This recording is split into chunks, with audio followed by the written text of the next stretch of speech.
Welcome to Weave Your Magical World podcast. This is a really good friend of mine from London, who's actually a Kiwi who lives in Australia, and his name's Karl, although I call him Carlos, Karl Hughan, and he is an amazing functional nutritionist. We actually met as personal trainers in London, and we worked together in the same spaces for a number of years, and so we both have similar backgrounds in the performance and movement kind of arena. And then, during that time, you started training as a functional therapist, nutritionist, doctor. What is it? Functional medicine practitioner. Functional medicine practitioner. And that's what you've been doing now for some years in Australia with your own clinic. Yeah, correct. Sort of integrative medicine, functional medicine, health and performance along those lines. And thanks for that nice little spiel there, Penny, aka Penny. It's brilliant to be here. Looking forward to a good chat today and unpacking a few bits and pieces to help the people out there. Awesome, cool. Thank you so much for your time. This is really awesome. So I know you have a call to get to, so we're going to try and get through as much info as we can. What I really wanted to focus on today is optimal health, and so performance and movement, all that kind of stuff, because a lot of people, I know that when we were personal training back in London, and we talked to our clients who were injured, and we talked to them about, okay, you need to really make sure your nutrition is optimal, and they'd be a bit like, what do you mean? Like, what's that going to do? So this is one area I really want to touch, like how can we improve our performance if people are recovering from injury? What impact does nutrition have? Because I think it's something that people don't think about a lot. And I've talked in another couple of podcasts about pain and about injury as well. So I think this would really nicely lead on. So I'd love to talk to you about that. And also just talking about wellness in general, and what are some things that people can do that they don't necessarily know about, and some things that that people think are good for us, or we've been told they're really good for us, but actually they're maybe not as good as we think they are. Okay. Pretty loaded question there. And how long do we have? But let's start with that first question that you mentioned around what role does nutrition play in our sort of performance, and if we're healing from an injury, or et cetera along those lines. And first of all, we've just got to really understand that nutrition is information. It's a message that we send to our body on a day-to-day basis, or a meal-to-meal basis, pretty much. And there's so much information within that food that allows our body to either just survive or thrive. And that's a key question to ask yourself. Do you want to survive, or do you want to thrive? And I think when we look at the epigenetic effect, now the epigenetic effect is a term that, some people may have heard, maybe a new word for them, but it's such a key one to understand, because it's basically shifting the thought process from, our genes are our destiny, so to speak. What cards you've been given is the hand that you play, so to speak. So what we know now, particularly through research of the last kind of 15, 20 years, probably 20 plus years now, time flies.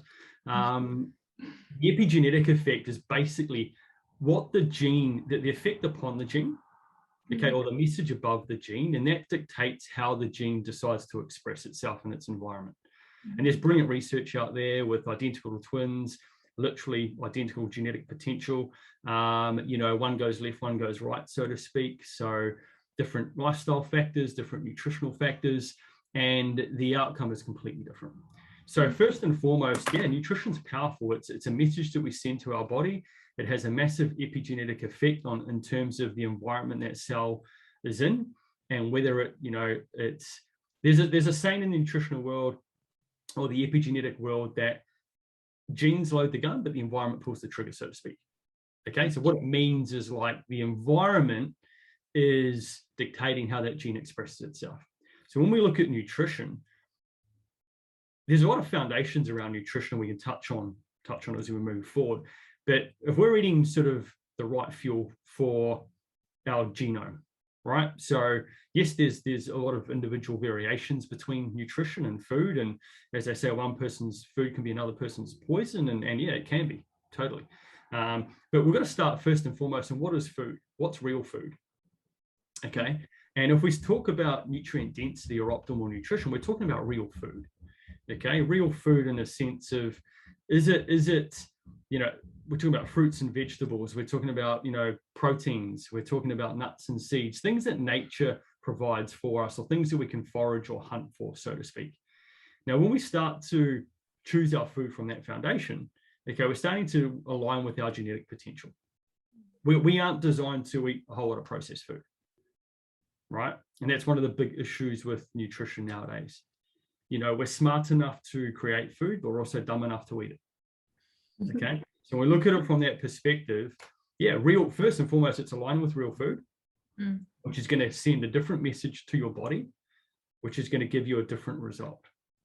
And it plays a massive role. If we think about, if we're injured, for example, there's going to be a level of inflammation there, right? And there's going to be tissue damage, or some form of tissue, or soft tissue or ligament or whatever it might be, damaged there. And the body needs to heal that. And how does that heal it? It heals it through building blocks, through our nutrition, through our immune responses, okay, through our hormone responses. And they all play a pretty key role. And if we're not giving our body the tools it needs to get the job done, it won't be able to get the job done. Or it's going to be a pretty long, hard process trying to do something without the tools. Have there been studies that have been done, I don't know, that when somebody's recovering and they're really watching their nutrition, how much quicker or how much better they recover? Like, does it lay down less scar tissue? Is there something that some kind of... Loads. I mean, yeah, 100%. Jump into PubMed and just have a look at, if you want to dive down a rabbit hole, nutrition and recovery, nutrition and rehabilitation, right across the board, physically, mentally, emotionally. You'll have your work cut out, because there is a lot. And yeah, a lot around reducing inflammation, accelerating tissue repair. I get, my clients tell me all the time, if I'm working with a client that's had an injury or post-surgery, for example, is always a great one. So they may have had a procedure, and they're like, okay, well, let's go back to the surgeon in 8 weeks, and we'll do a 3-week follow-up, and then we'll do a 8-week follow-up. And they go back to the surgeon for a 3-week follow-up post-operation, post-surgery, and they'll do some checks, and basically 10 times out of 10, right, all the time, if they're on a good nutritional protocol that'll put them on, I've got a functional medicine protocol that'll put them on to aid tissue healing, and their gut's working for them, and they can digest and absorb food well. The surgeon goes, I don't know what you're doing, but you're well ahead of the game. You're at 3 weeks where I'd expect to see you at 8 to 10 weeks. And they're like, I don't know what you're doing, but just keep doing it. And they're like, oh, I'm doing this. And they're like, oh, great. Well, fantastic. Tell me a little bit more about it. So it plays a big role, and I see it firsthand in my practice, and research backs it up, abundantly, as I mentioned before.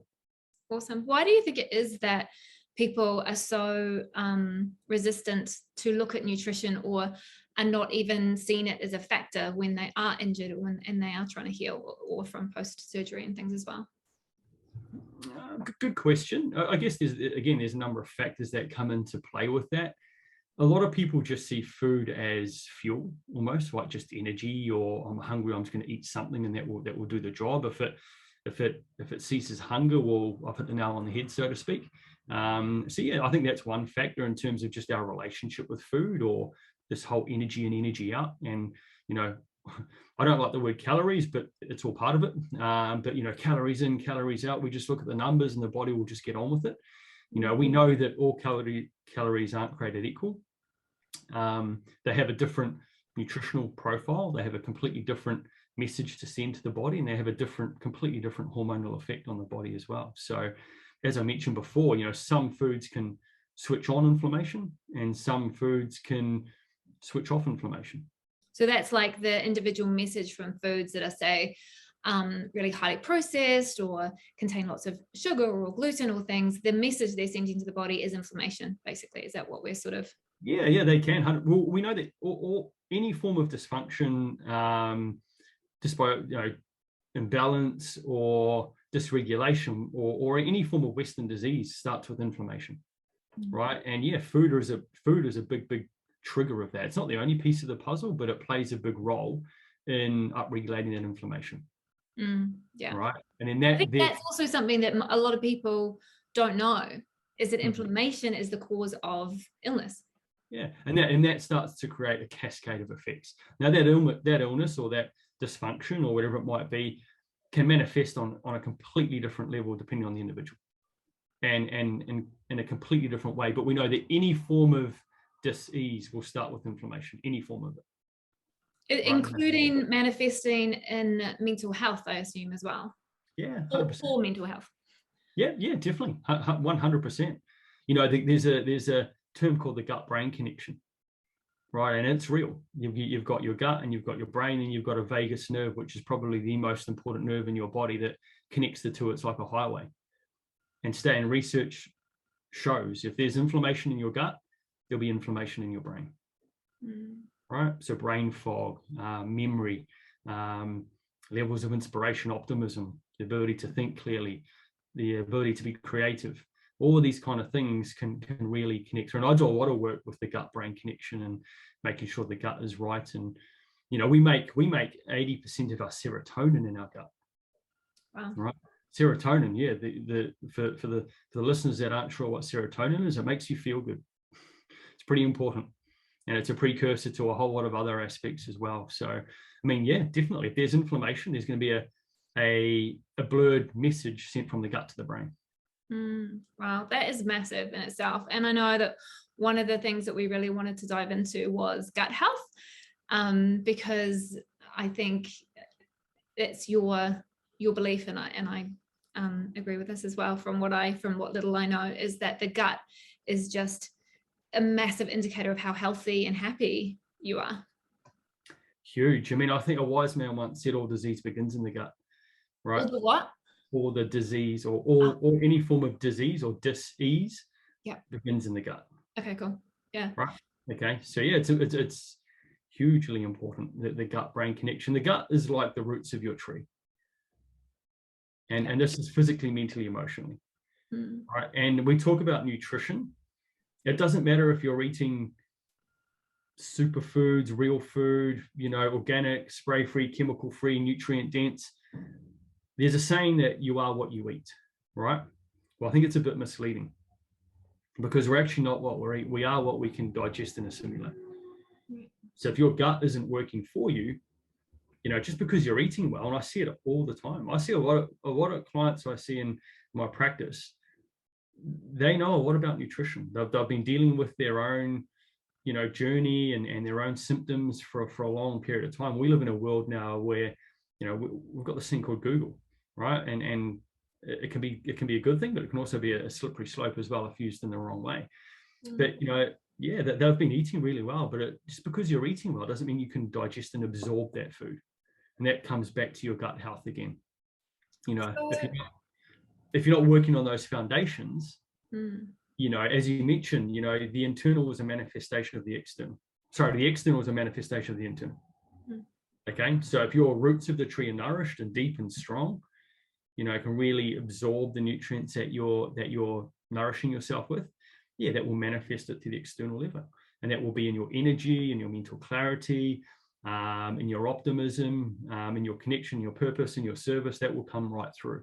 It's just like the fruit of the tree, right? We don't go and paint the leaves green on a tree if they're brown, do we? No, that would take a long time as well. Yeah, but the funny thing is we say that, right? I say it to so many people and they look at me and they're like, of course we don't. And it's like, but that's what we do in our health, right? We get we have a symptom, we Google, oh, I'm going to take this supplement. Oh no, I need to start eating this food, right? And it's like, but yeah, like that's like trying to paint the leaves green on the tree. If you can't absorb it, if your roots of your tree aren't absorbing light and water, okay, you know, you're just going to keep painting those leaves green, and the internal is never going to manifest to the external. Yeah, absolutely. You know? So on that level, people look at me sideways and go, well, of course you wouldn't. And it's like, but you're kind of doing that to your own self. You're painting your own, you're trying to paint your own leaves green, right? We need to make sure that we can lay the foundations first and foremost, and then optimize that through key nutrition. So this, I have a feeling is going to be a big question, but as best as you can, why, what happens to our guts that they end up in such a place where we're not able to assimilate and digest our foods? Like what goes wrong? There's a number of factors, and we look at one as we're talking nutrition, the wrong kind of foods. As we mentioned, things like sugar and vegetable oil, hydrogenated vegetable oils, processed sugars, artificial colorings, sweeteners, preservatives, grains to a certain extent, particularly if they're not soaked or not pre-sprouted or they're not fermented. We've got to realize that traditionally when we're eating grains, we used to sprout, soak or ferment the grain first and foremost. And there was a reason for that. Basically what that did was it would pre-break down the anti-nutrients in the grain and make the food more nutrient dense, but also more bioavailable, so we could digest it more effectively. As human beings, we don't have fermentable stomachs. We're not orangutans, we're not cows, and we only have one stomach, right? So if you look at a lot of mammals that eat a lot of plant-based food, a lot of the times they can ferment really effectively, or particularly high grain-based. And a lot of them have two stomachs. They'll ferment one and they'll pass it through. It's quite fascinating. But when we look at the human, we only have a very short transit time, and we have one stomach, and we don't ferment food very well. Great. So, a lot of sort of unfermented grains can lead to a lot of anti-nutrients and inflammation and gut deregulation. Stress is a big one. Stress can really lead to that's nutritional stress, that's physical, mental, emotional stress. That can lead to pause, because I want to remember to ask you this question. So can you talk a little bit more about anti-nutrients? Because I think a lot of people just assume if they're eating, so plant-based is quite a big buzzword at the moment, and people assume that if it's a plant, then it's good for you.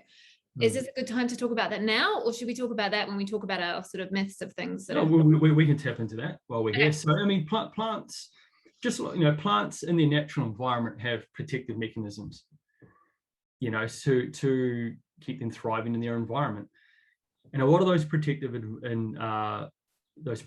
sort of nutrients or proteins can be triggers for our human gut. So things like goitrogens or lectins or sarpamins, these are just terms of certain anti-nutrients that can create inflammation in the human gut, alongside even the husk or the shell of certain plants or grains can have that as well. And that goes back to that soaking or pre-sprouting factor.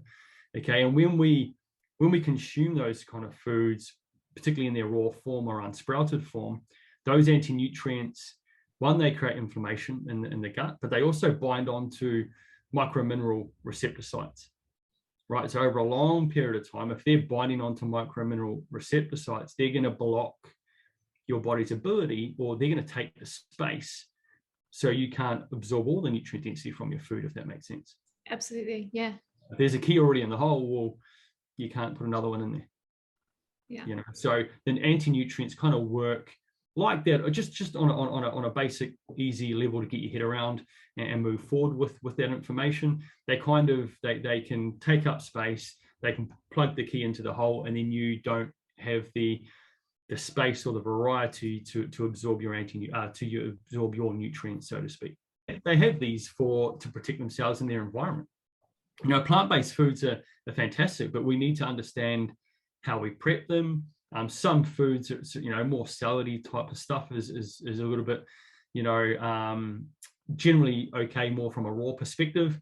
But when we start to move into, your cruciferous forms and some of the darker leafy greens, particularly if there's any thyroid issues and things like that, and heavy amounts, they can be an issue. Right. Yeah. And so some of them are okay if you cook them a certain way and things like that. Yeah, like steaming vegetables, and you don't have to destroy them by all means. Like just a good 3 to 5 minute steam can break down a lot of these anti-nutrients in the vegetables, and then obviously the sprouting, soaking aspect in the grains can great for breaking down that aspect as well, and sort of fermenting those aspects. Awesome, cool. So I don't know if you can hear the dog snoring in the background. She's out to it. Geez, we're pretty exciting. She's not so interested in. She's thrilled. Yeah.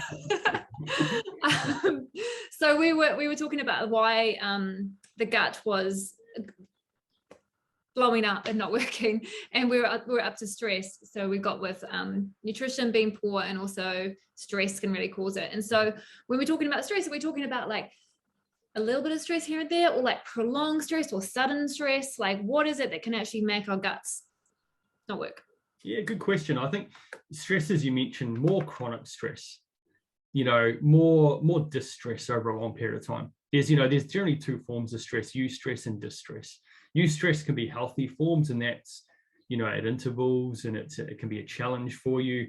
But we can put a marker in the sand, and we can switch off from that stress. And that's no different to you going outside and doing a good movement, session, or something like that. Or you might do some cold therapy, or jump in an infrared sauna or something. That's going to bring you some good eustress, which is going to give you some good beneficial adaptation.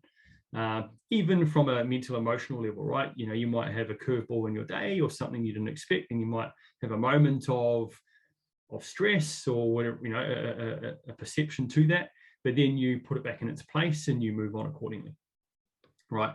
Chronic stress or distress is when it whacks you out of alignment for long periods of time, right? We're talking kind of more weeks, months, years type thing. And the impact of that on the immune system and of the gut function, because when we're in a stress state, remember, we send energy out to our peripheral and our hindbrain. Right? Our peripheral and our which brain? Our hindbrain, or hind brain, or hind back of the brain. Okay. So we send a lot of energy, blood, chi back into the hindbrain and our peripheral. So our visceral, right, our gut, our visceral organs through our torso, they don't get a lot of energy. They don't get a lot of movement, right? They don't get a lot of nourishment, because if you're stressed, your body's physiology is saying survive. It's not time to thrive. And from a nutritional digestive perspective, if you're in a stress state, your digestive organs, your pancreatic function, your gut bacteria, your liver, all these your pancreas, all these kind of organs that play a key role in your ability to digest food and break it down, they're not really working, or they're working at 10 or 20%, right? So that contributes to the breakdown of the gut, or the gut function. And then we start to get food that putrefies in our gut, right? Which basically means it sits for longer, because we haven't got the energy or capacity there to break it down. And we are actually more bacteria than we are human being.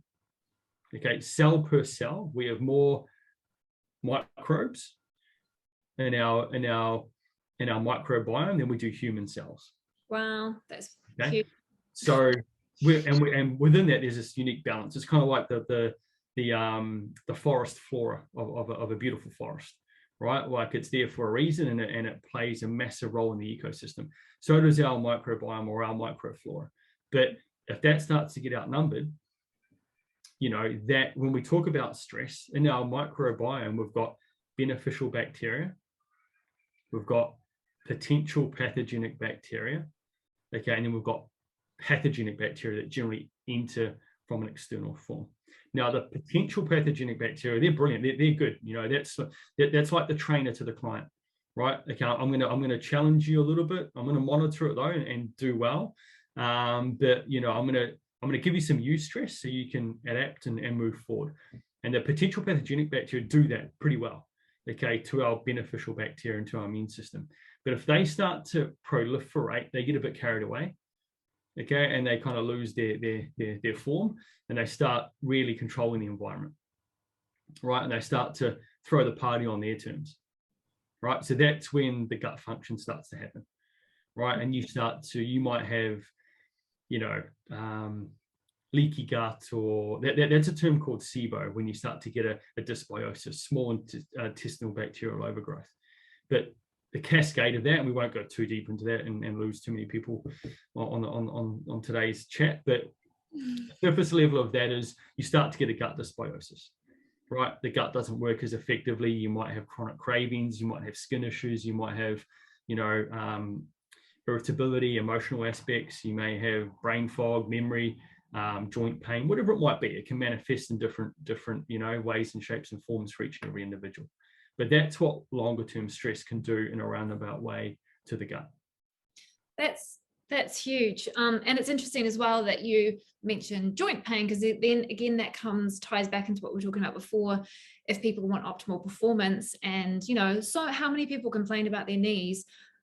I've heard people in their late 20s complaining about the knees and then blaming it on the age. And I'm like, excuse me, like, this is not a 100%. And the age call, right? It's just so easy to use. Mm-hmm. Oh, it's just old age, right? And it's crazy, like, I feel better now at 41 than I did, just applying the knowledge and, what I've learned across the way and through my practice. And I feel better now, than I did 20 years ago, right? Yeah. And you talk about nutrition and its impact. About 20 years ago, I was playing touch rugby. Well, it was over in London. So it was probably 15 years ago, whatever it might have been.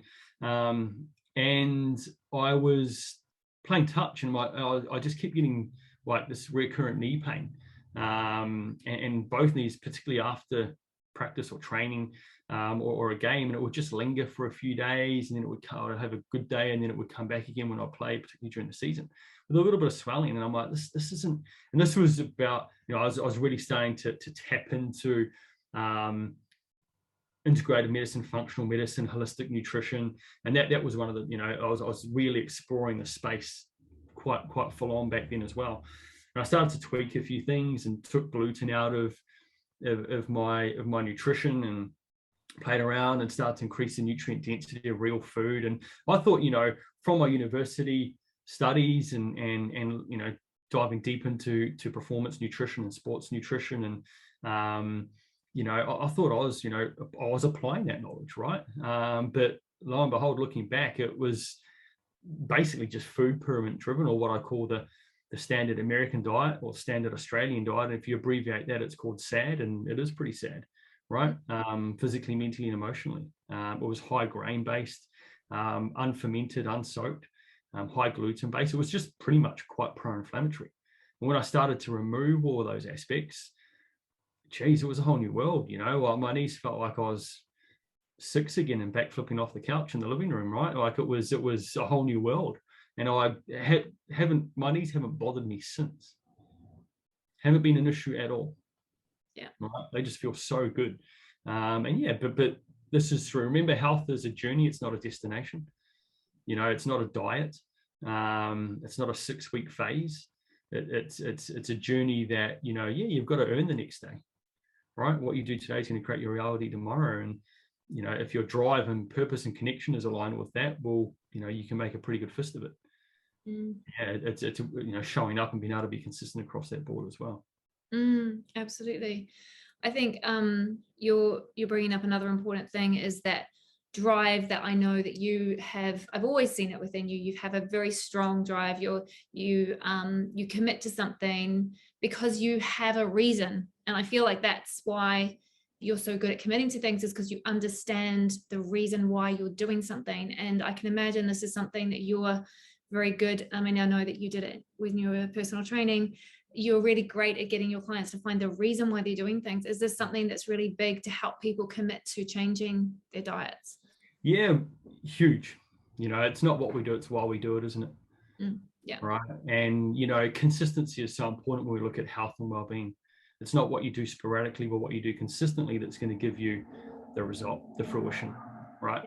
And the ability to be consistent, right? People talk about motivation, right? Like what an endless game, right? It's just you're chasing your shadow, right? It's something externally outside of yourself that will come and go, just like happiness and sadness, right? It's an experience that you're gonna have 1 minute and you might drift off and it might leave you. But if you're inspired from within, right, and then you take radical responsibility to tap into that space, consistency just is the fruit of the tree. Yeah. Right, it just happens for you. You don't even have to think about being consistent. You're just driven from a foundation that brings consistency to fruition. Right, so you're not searching for motivation. Yeah. And I think when you look at health, it's not about just being, you can go off piste occasionally. It's okay, right? If you nail 80%, right? If you get the 80-20 rule, right? If you nail 80% and you can be consistent in that space, the 20% will take care of itself, right? That might be that, you know, the sweet treats or whatever it might be for you. Might be a few nice glasses of wine or a party occasionally, or whatever it might be for you, right? Like whatever floats your boat. Might be a nice ice cream or whatever it is, some good chocolate, whatever it is. Hey, I like all those things too. It's but if you can put it into perspective, and now your 80% foundation, the 20% will take care of itself.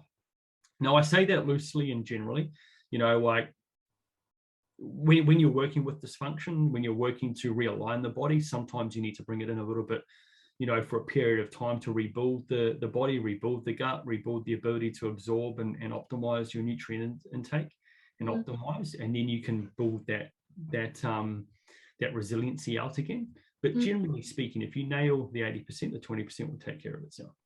Awesome. But yeah, definitely connecting to why you're doing it.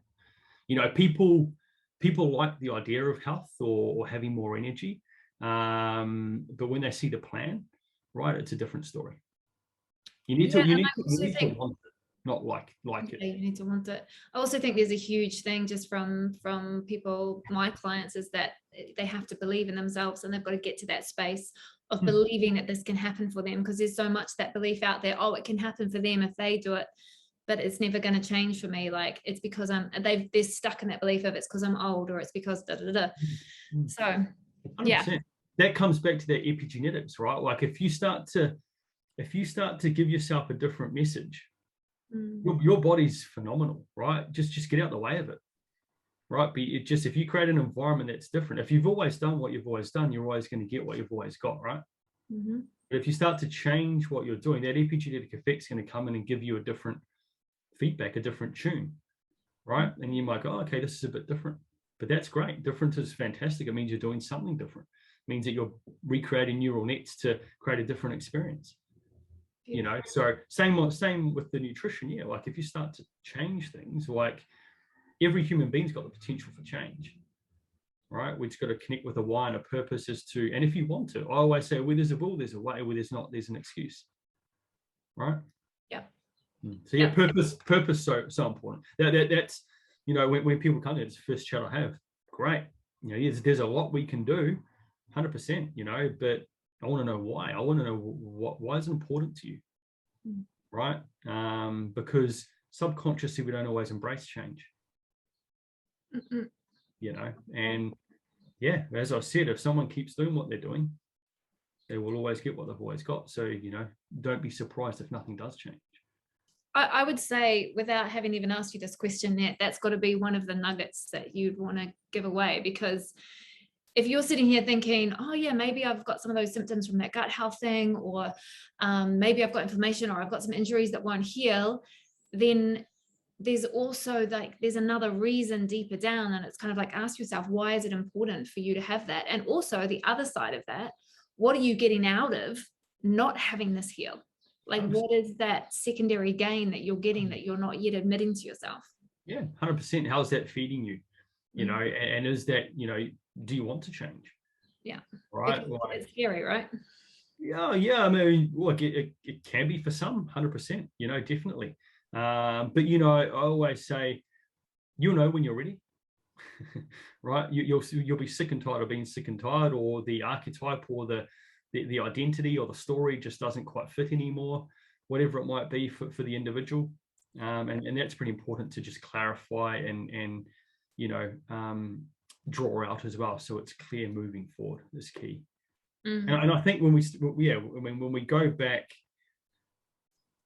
just in case you don't ask around that, and we link it back to the nutrition, because we can easily drift off track a little bit, Pen, you and I. But going back to nutrition and gut health, and we talk about one person's food can be another person's poison. If you're if there's gut dysregulation, you're going to have immune dysregulation, because 80% of your immune system resides in your gut. Okay, again, another powerful takeaway: serotonin and immune function. Feel good and your body's first line of defense, they're in the gut. Wow. Right, it's pretty important. So, and I wanted to talk to you about immune system too, because it's such a massive, such an important topic right now. So yeah. So, and also just to discuss the nutrition, even though you could eat really good nutrient dense real food, as we discussed here, you know, you could still react to that if the gut's not right, because the confusion, the fog, the inflammation starts to, basically, there's a term called molecular mimicry, basically when the immune system starts to get confused between proteins and foods. And a lot of foods can be pretty similar almost in nature. They can almost be, you know, first cousins with a couple of little tweaks. So when there's a bit of confusion or there's a bit of brain fog in the immune system, it kind of doesn't always get that right. So it might start, you know, reacting to, say, tomatoes. Then it might go, okay, well, eggplant and, you know, nightshades, or, you know, over a period of time. And that's why you can see a lot of people, they go, oh, you know, it started, you know, a little while ago, I started to just eat, you know, pumpkin, and I noticed I was bloating and not feeling great. And so I cut that out and I felt good, and that changed. And then it kind of moved into, you know, carrots or leafy greens, or now it's protein. And now actually all I eat is, you know, lettuce and a glass of water because I can't do anything else. Right. And yeah, it's not the food, it's the dysregulation in the immunity and the gut that's now started to create that. You heal that, you seal that, you address that, and your immune system starts to work more effectively again. Right. And you can start to eat these foods that used to cause triggers, real foods that used to cause triggers. Right. Yeah. So that's just important to be mindful of as well, because some people can clean up their nutrition but just go, hey, yeah, I felt good for 2 or 3 weeks, but then, you know, the symptoms started to reside again and come through. So just food for thought. This is something else that I wanted to bring in as well, is because it seems to be so confusing, like understanding what to eat. And I think you've kind of told us one of the big reasons why is that when we've already got these issues within our gut or anywhere else in our system, we're going to make something that could be really good for us look like it's not good for us at all. Can people actually be born with a gut issue? Like, is it possible if the mother is not optimally healthy that the baby doesn't come through with enough? Yeah, good question. Again, we see through research, you know, when you compare, say, a natural birth to a cesarean birth, for example, there's a different microbiome in the baby. Okay, because a natural birth starts to it kind of wipes the baby with bacteria, right? Okay, and that starts to create a different microbiome. The ingestation, you know, the environment that's created in that space shapes and determines the microbiome. The mother's microbiome can have a massive influence on the baby's microbiome as well. So yeah, definitely, you know, from that perspective, it can have a huge influence. And then moving forward from that, you know, yeah, we've come through a period of time when antibiotic use has just been rife. You know, they just throw it out for anything nowadays, you know, and that's creating massive havoc in, you know, antibiotics. Don't get me wrong, I'm not anti-antibiotics. I think they're a great thing in emergency situations, but they're no longer prescribed for what they used to be, you know, and they're just overprescribed now, and it's having a massive influence on our gut and our microbiome and our immunity and our overall health and well-being and performance. So one of the ways that well, I guess the way that the majority of people nowadays get their nutrition is through cafes and restaurants, maybe ordering out, that kind of thing. What are there any foods that are like really toxic to us to eat that are kind of in cafes and restaurants all the time? Again, yeah, vegetable oil and refined sugar. Okay, right. One of the hardest things about eating out, or the challenges, so to speak, is the vegetable oil. Unfortunately, like I mean, and you've got to do some research, right? But a lot of restaurants, they'll cook in vegetable oil, or they'll cook in olive oil, which isn't a heat stable fat. Right. And the issue with that is we start to put a lot of rancid fat in our body, rancid oil. Right. And one of the most pro-inflammatory things behind, you know, just ahead of sugar, refined sugar, is refined vegetable oil. Right. And it can cause havoc. So yeah, one of the biggest most challenging aspects of eating out is the vegetable oil and cooked food, particularly if you're eating out for dinners and things like that, or a cooked breakfast, along those lines. Refined sugar in foods to increase the taste is another big one. And we know through research that the more foods you eat at home, or the more meals you eat at home, the healthier you are, right? There just comes with more nutrient density. People can be a lot more aware as well. But if you are eating out, just be mindful of those. Do your research, ask questions, and then the quality of the food obviously comes into play as well. Go to places that you may know, or it has improved a lot, with more awareness and people becoming a lot more health conscious and aware.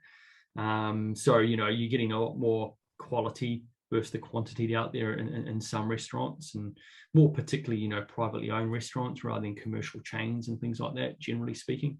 But yeah, if you're eating out, be mindful. Still try and eat seasonal, right, and as close to home as possible. Try not to eat too, one of the big issues in the Western world, we throw too much information at our digestive system. We overcomplicate meals. And because we're used to eating, if we are eating that sad diet, as I said, with a lot of artificial sweeteners and colors and preservatives and things, our taste buds kind of get addicted to the intensity for a while, and it takes a little while to strip that back. But they just want to be entertained all the time. Right, so we start to look for more foods, and it has to have all this flavoring, and and then we have, we could sit down, and that's why Christmas, right, like most people have a food coma and they have to lie on the couch for about 4 hours and go, don't talk to me, I can't move and my gut hurts, right? Because we've eaten pretty much everything under the sun and everything that was on the table. We've tried so many different foods. It's kind of like if I threw a ball at you, you'd catch it, right? Generally speaking, you might, potentially. It's all right. But if I threw, say, 2 balls at you, you'll be able to work your space. If I start to throw 8 balls at you, you're just going to go and panic and probably drop all of them and go, I don't know what to focus on. Right? People are doing that a lot of the time with food. They just throw like 4 different kinds of protein and 12 different vegetables, or they make a smoothie and it's got like 46 different ingredients. And they're like, Carl, I just, I'm falling asleep, or my gut hurts, or my stools are loose, or I've got brain fog. And I'm like, okay, just let's have a look at that. And she's like, oh, I do a smoothie, and 6 hours later, we're still talking about the amount of ingredients that goes into it. Wow. Okay. It's just too much. That's an interesting thing. So that's one of those things that I think a lot of people are like, well, more is better, right? Yeah, 100%. And in this superfood, and if I combine 36 different superfoods, I want to be thriving. Right, and it just doesn't quite work like that. Yeah. There's some three key things around nutrition that you really want to master. Right, you want to eat basically real food, as I discussed. Right? Real nutrient dense food, and what I mean by that is if you're opening a packet, you're off piste. Right, you've gone off track. Real food generally doesn't come in a packet, and it doesn't have nutritional information on it because it's not manufactured. Yeah. Okay. Hasn't been made in a lab or XYZ. Then you want to eat seasonal, right? Because seasonally eating just literally tunes you into the environment. And when you eat seasonally, you talk about immunity, it gives you the nutrients you need for that moment in time, right? Yeah. Okay? So wherever you are, eat seasonally. No matter what part of the world you're in, eat seasonally, and you'll naturally start to bring diversity and variety to your nutrition, to your health. Right, and then the next phase, eat as close to home as possible. Right, so real food seasonally and as close to home. Right, we now live in a world where I remember living in London. Right, and I could go into Waitrose and I could get a coconut and it's snowing outside. Right, I get a coconut from the Bahamas and I'm looking out and I'm like, oh yeah, it's still snowing. Okay, or I could get a mango from Northern Australia in London, or I could get a rock hard kiwi fruit from New Zealand. Right, we're so disconnected, and we're eating foods, just from a commercial perspective that have got no nutritional wisdom and knowledge to set you up for the moment or where you are. So I have a question about that, because I, for example, I drink coconut milk and eat coconut oil all year round. Should I have a break from that? Well, coconut oil, when you look at it from that perspective, you're using it kind of as an oil. Yes, like anything, have a break from everything. Mix it up. You might mix it up, and I rotate. I use ghee, I'll use butter, I'll use goose fat, I'll use lard, I'll use coconut oil, and I might do 6 weeks on coconut oil. The lard and things I use more in the winter months, in the darker months. The coconut oils, the ghee, I use a little bit more in the summer months, and it just kind of rolls through from that. But yeah, just if if there's dairy issues or casein issues or lactose issues, obviously stay clear of the butter or the ghee. But duck fat, goose fat, lard, all key good nourishing heat stable fats. Vitamin A, vitamin D, vitamin E, vitamin K, very, very important for your immunity and your immune function. So yeah, just mix it up from that perspective. But when we're starting to look at foods in terms of not necessarily just things you're cooking with as those options, but foods that you're eating on a regular basis with your meals, just be mindful of that as well. And with coconut milk, just give yourself a bit of a breather at times. Yep. Mix it up, bring some variety in. Awesome. So we've touched on this in a few different areas already, but what would you say are some of the key things you probably hear from your clients all the time that we just assume that they're good for us? They're almost like a health cliche, if you like, but actually they're not at all. So what kind of things do you hear a lot? I know that a lot of people think, for example, canola oil is good for them. It's called the good oil in this branding that we've got here. So maybe we'll start with that. But what do you have? Olive oil was one that I always hear. Like, people buy they'll invest in a nice olive oil. It'll come in a dark, bottle because it's sensitive to light. It'll have cold pressed on the bottle, and then they'll go and fry it with it or put it on the barbecue. And it's like, but hang on a second, this is a monounsaturated fat. It's cold pressed for a reason, and it's in a dark glass because it's sensitive. It can go rancid relatively quickly. So use olive oil as a dressing on salads, a cold dressing over vegetables, whatever it might be. But don't fry with it. It's a medium temperature fat. I don't really take it close to any temperatures. I use olive oil as a good dressing on my vegetables and salads. And you also, if you have your vegetables with fat, olive oil, some butter or something like that, you'll actually absorb and digest them more effectively. Awesome. Another one, things I hear all the time, generally around the month of January, the new diet, the new fad, or the new 1,000 that come out every year. Okay. Diets. Yeah. Okay. It's a merry-go-round. As I said earlier, diets don't work. Health is a lifestyle, right? Or juice detoxes, it's just, it can be pretty dangerous, right? There's technically 4 stages of detoxification without boring the audience too much and putting them to sleep. But you need, there's the plant-based nutrients, are pretty important, but you also need amino acids. Right. So if your bin is overflowing in the kitchen, right, there's no point in just putting it in the garage. Right. You just move it from one place to another. Right. You actually need to get it out onto the road for it to be collected to actually get rid of it. Right. So most people just move toxins from one place to another and think they've kind of got there, or they may excrete a little bit out, and then they're still recirculating and reabsorbing those toxins as well. Right. And remember, toxins that aren't detoxified effectively cause damage, cellular damage and inflammation. And so you're saying juice, fast, whatever they're called, detoxes have the potential to do that? Well, you're only doing half the detoxification because you're missing out on the amino acids. Yeah, a lot of them aren't done very effectively. So people will go, oh, what do you think about this 12-day lemon water fast? Right. And I'll tell them what I think of the 12-day lemon water fast. And then they start to look at it from a little bit differently, and they'll go, oh, okay, that makes a lot of sense. No wonder I felt terrible last year. I felt great for 10 days, but that was more because I stopped eating all the shit that I was eating beforehand.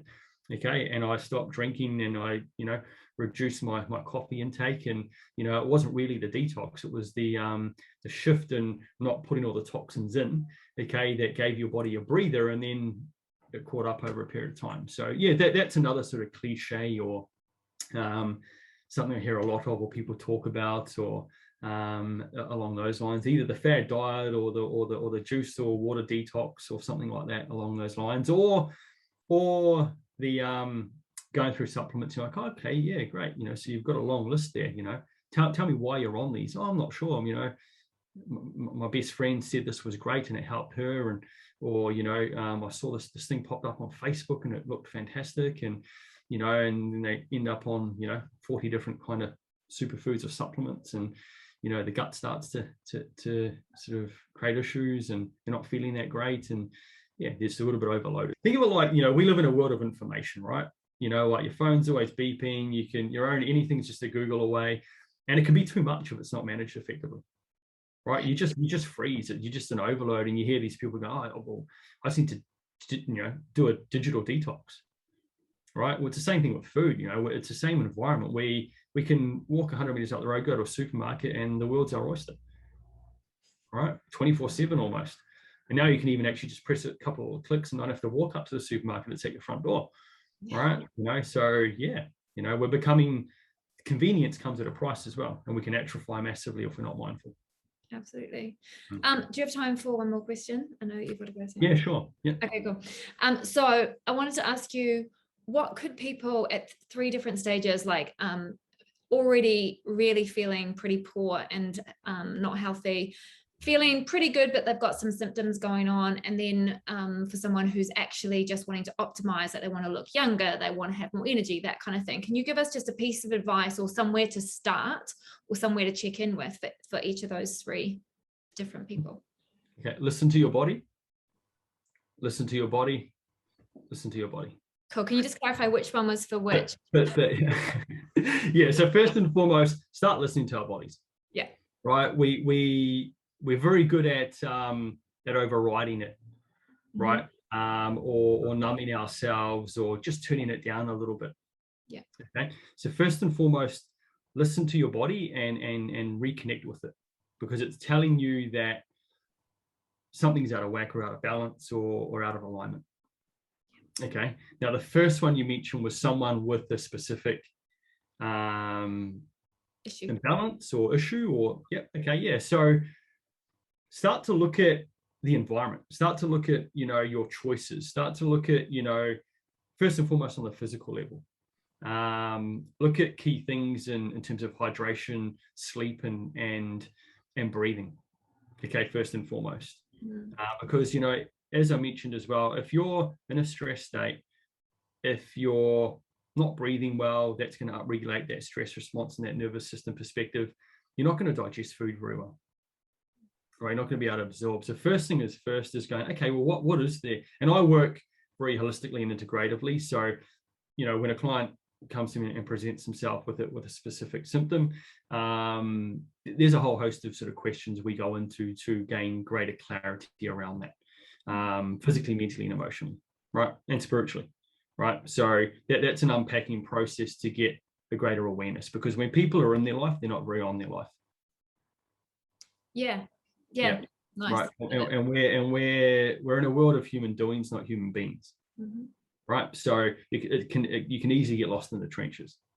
So start to listen, start to be aware, connect in, think about some of the things we've mentioned here today around environment, epigenetics, nutrient density, food choices, gut health. Start to look at those, because the internal will manifest on the external in a whole different way, shape, or form. But I'd say first and foremost, if you're not getting quality rest, if you're not breathing effectively, you're dehydrated, okay, you've really got to anchor those from a physical perspective to move forward. Right. And that's first and foremost. And also, remember, if you keep sort of dampening down and not listening to your body, it's going to speak louder. And louder and louder and louder, and it'll eventually stop you. Those that don't have time for wellness today will have to make time for illness tomorrow. Right, but it'll just slow you down in any way, shape, or form. It's the beauty of how it all works, to reawaken you, right, and to teach you. So you got to be really aware of that, right, and first and foremost anchor some key foundations, and like.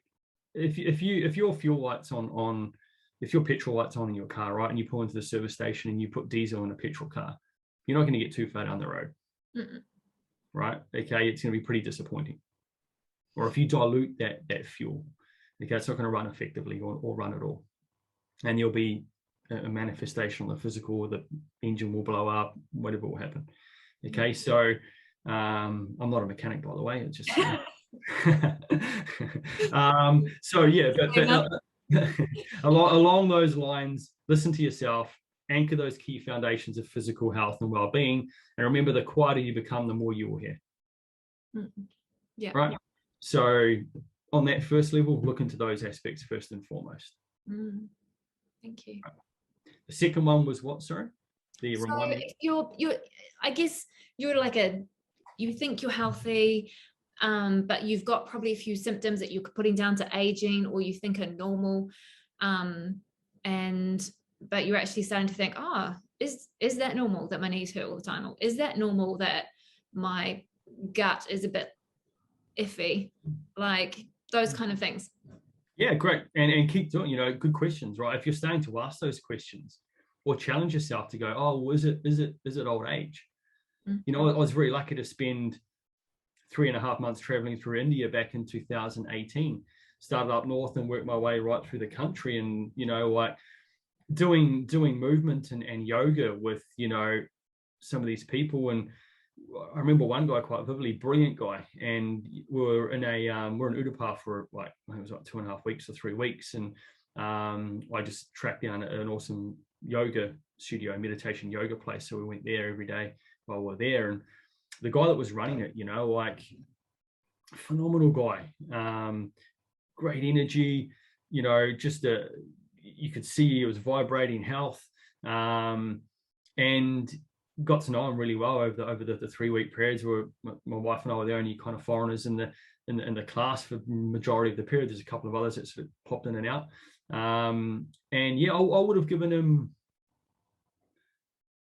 say 50, 55, just a good 50, 55. The guy was 86. Yeah. The guy was 86, and again, backflipping around the room. You still look like 17. And so many people, that were there, right? Like, and people that I met along the way that, like age isn't a number, it's an environment. Right? And it's an epigenetic effect. That's what age is. Right? So that, as I mentioned, look at the epigenetic effects. You're asking good questions to go, hey, actually, hang on, I'm going to challenge this story. Why is another being over there at 55 in a completely different environment, and they're not saying, it's old age? They're turning around going, really, I feel fantastic. I feel better than I did 15 years ago.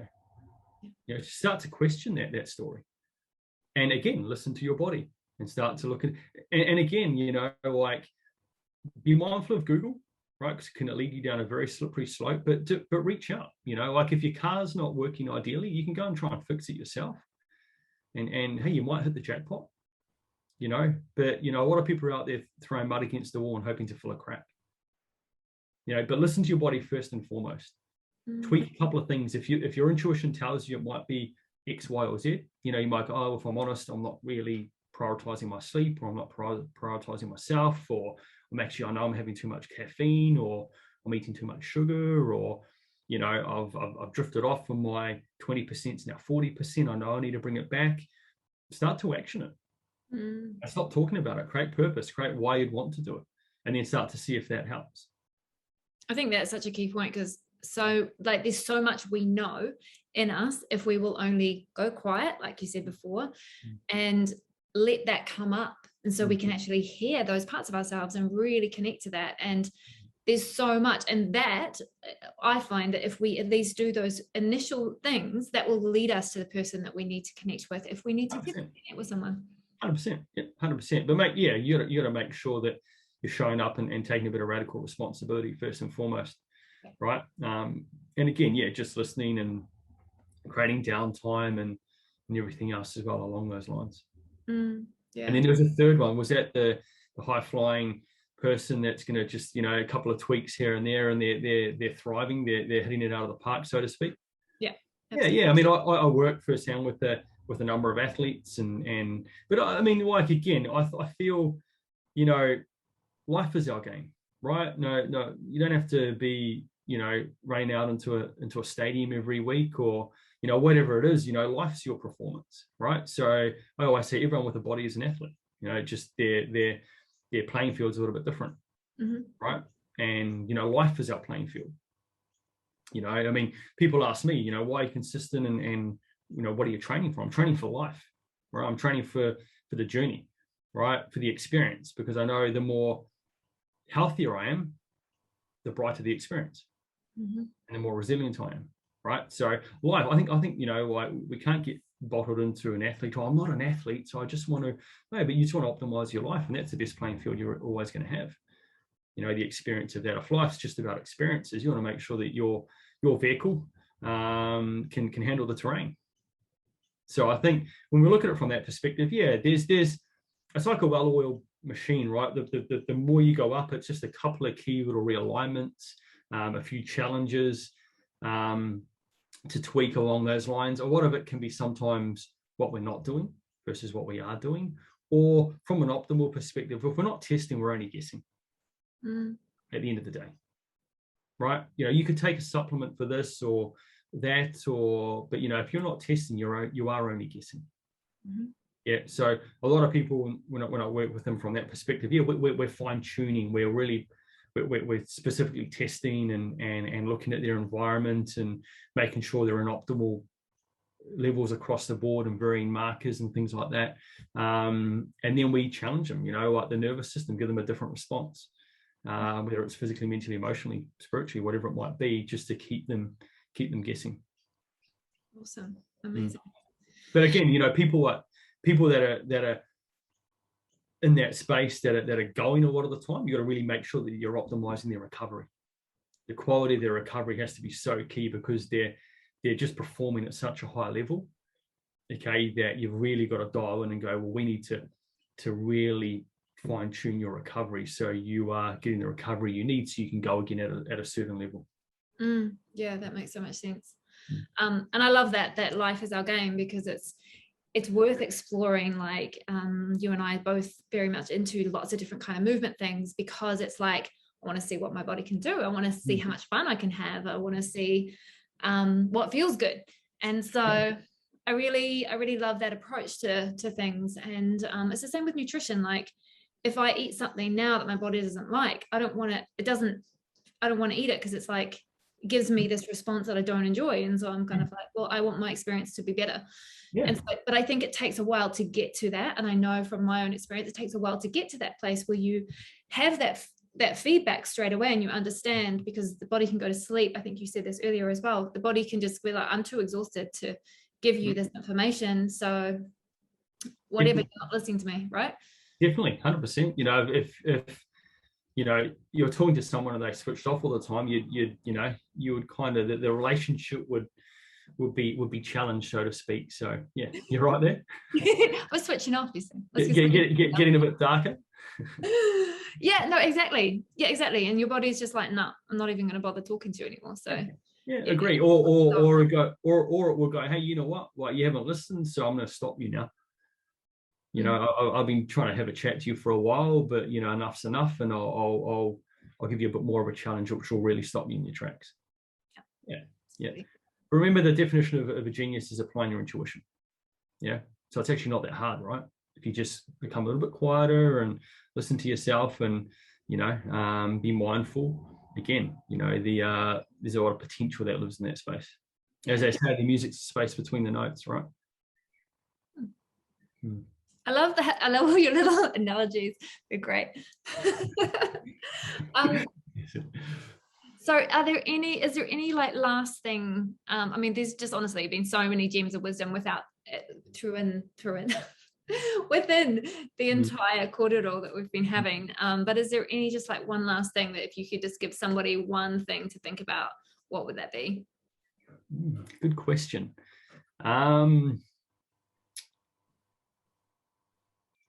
Connect with your why. Right, have purpose around what it is you're doing. You know, we know through holistic health and wellbeing and performance, that it's the why is so key. The why brings purpose and connection, right? Firstly individually and then externally. And that in itself will provide a foundation for you to work from, right? Rather than trying to put a roof on a foundation that's quite weak and will only collapse 6 months later. Yeah, so connect them with a why, your purpose, of what it means to you. Why is it important, first and foremost? And then even that sense will move you up an emotional guidance scale, right? Which will start to change your physiology and your health and your immunity and your blood pressure and your mental clarity and things like that as well. I love it. That's awesome. Thank you so much. Probably wasn't the, eat more broccoli or something that you were probably thinking with a nutritional thought, but I did warn you. It's all right. All good. It's perfect. Even better than eating broccoli. Although I do love a bit of broccoli, especially with butter all over it. 100%. Likewise. Wicked. Thank you so much. Are there ways that people can kind of find out any more? Do you keep a blog or something, don't you, as well? Like, I mean, my website, karlhughan.com. I'm on Facebook, Karl Hughan, KH Holistic Health, Karl Hughan Holistic Health. I'm on I'll Instagram. post them below. Yeah, I'm on Instagram. So yeah, I've got a newsletter as well on my website that you can sign up for. So yeah, just those are my channels along like that, those spaces. So yeah, connect there, reach out if you've got any queries or anything at all, and don't be shy.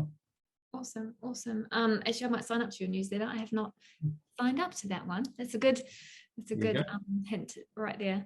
Awesome. Well, yeah, again, thank you just so much for your time. It's been amazing, and I've learned a lot, and I think this is going to be really helpful to loads of people. Oh, you're welcome, Pen. Hey, we're just scratching the surface, but like I said, I hope it brings some value to some people out there and get them thinking a little bit differently, and if so, that's fantastic. Yeah, it's just got to be something to initiate, right? So yeah, 100%. And love your work, love what you're doing. Getting this sort of information out there and from an integrative perspective as well to add great value. So credit to yourself. Well done. Thank you. Welcome. All right. Wow. Well, we'll maybe speak to you again another time. Take care. Have a great one. Awesome. You too. Take care. Bye. Thank you, Ted. Thank you so much for listening to Weave Your Magical World podcast. That was my interview with Karl Hughan. I would love it if you enjoyed that, so please share it with those that you think it would benefit. And if you can subscribe, that would be amazing, just to get these messages out there to more people. Thank you so much, and see you again soon.